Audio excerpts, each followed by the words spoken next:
Good morning. I already did.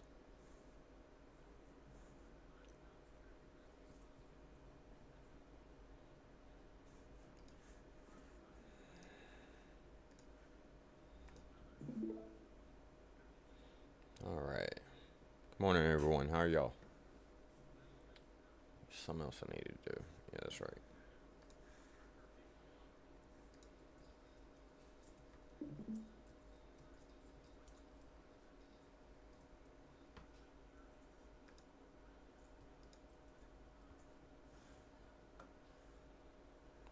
Dun, dun, dun, dun. Give me just a second, guys. Getting everything up and running.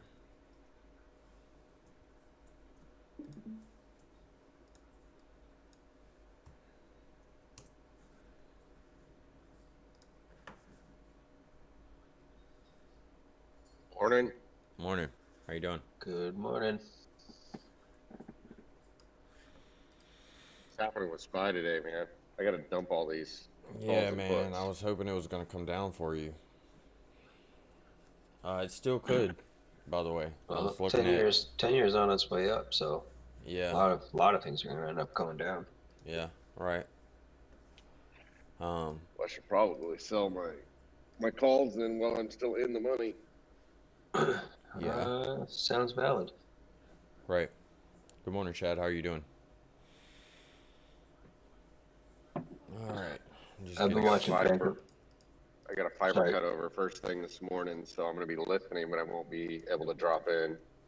All right. right.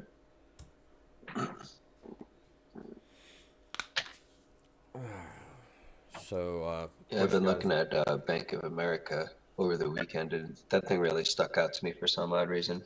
So I Yeah. was happy to see when I woke up this morning that it actually did what I thought it was going to do and go down. Probably not enough volume to actually capitalize on anything, but at least not options wise. So Bank of America. Okay, I'll add it to the list. John, I am going to be working on um the connection between Google Sheets and oh snap. Hold on. Sorry, I've been on mute this whole time on the Discord call. Um, I just been talking. You may have been able to hear me on the live stream, but I'm gonna be working on the connection between the Google Sheets and our database so that you can continue, me and you can continue updating our coffee and stock spread tracker.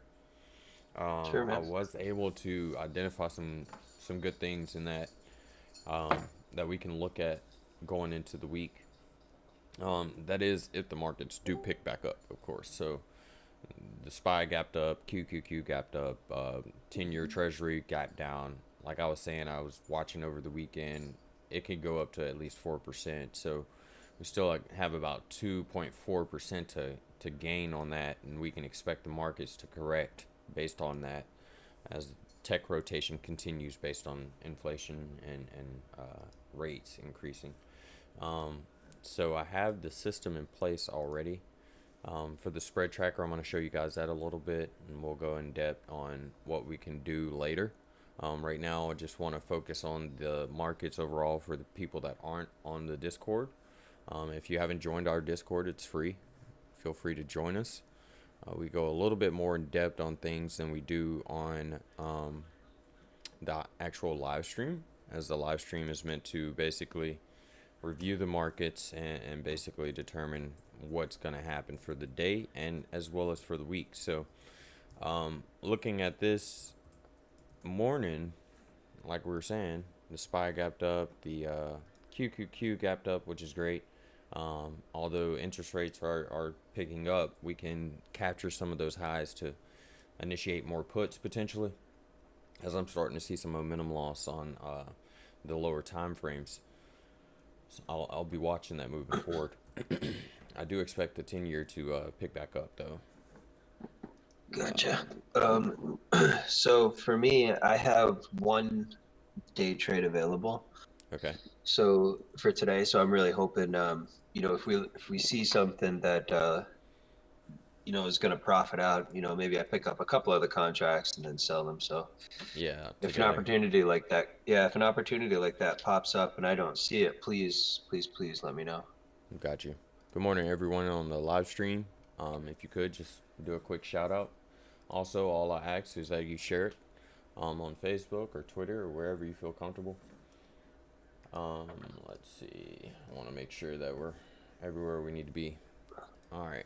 I'm gonna pull up the QQQ. I'm gonna pull up Tesla here in a second. I'm just waiting for this to kind of load. I probably could close some of this stuff out. I've been really weighing Also, down on this. from a newbie perspective, Tim, I mentioned Bank of America to you the other day.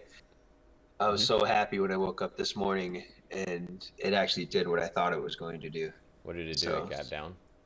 yeah, so it's probably not enough volume to actually capitalize on an option of it, Right. but I'm just personally happy to see that the things that I learned from you are actually taking root and I'm seeing stuff, Yeah. for what it is. Well, what you want to do is definitely find that support level that it could fall back to, and that's where you can catch the rebound off of it.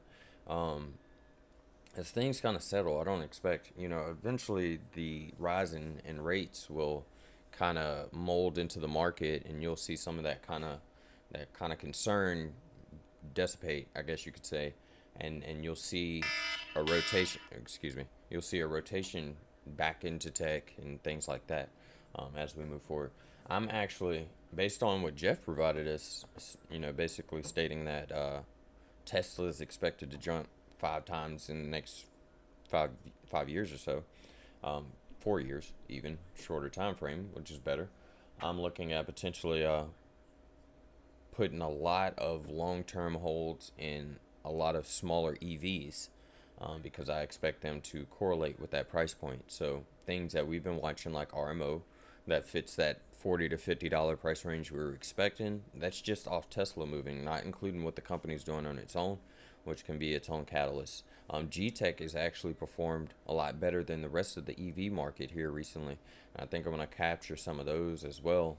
I really like what they're doing and what they have going on. Of course, they're on a licensing agreement, but they have the entire U.S. market for that particular license. And it's commercial, it's industrial. So I'm looking at getting in there. And hopefully, like, I can keep acquiring probably 1,000 every week that I can just lay on something long term. But I'm not just running into anything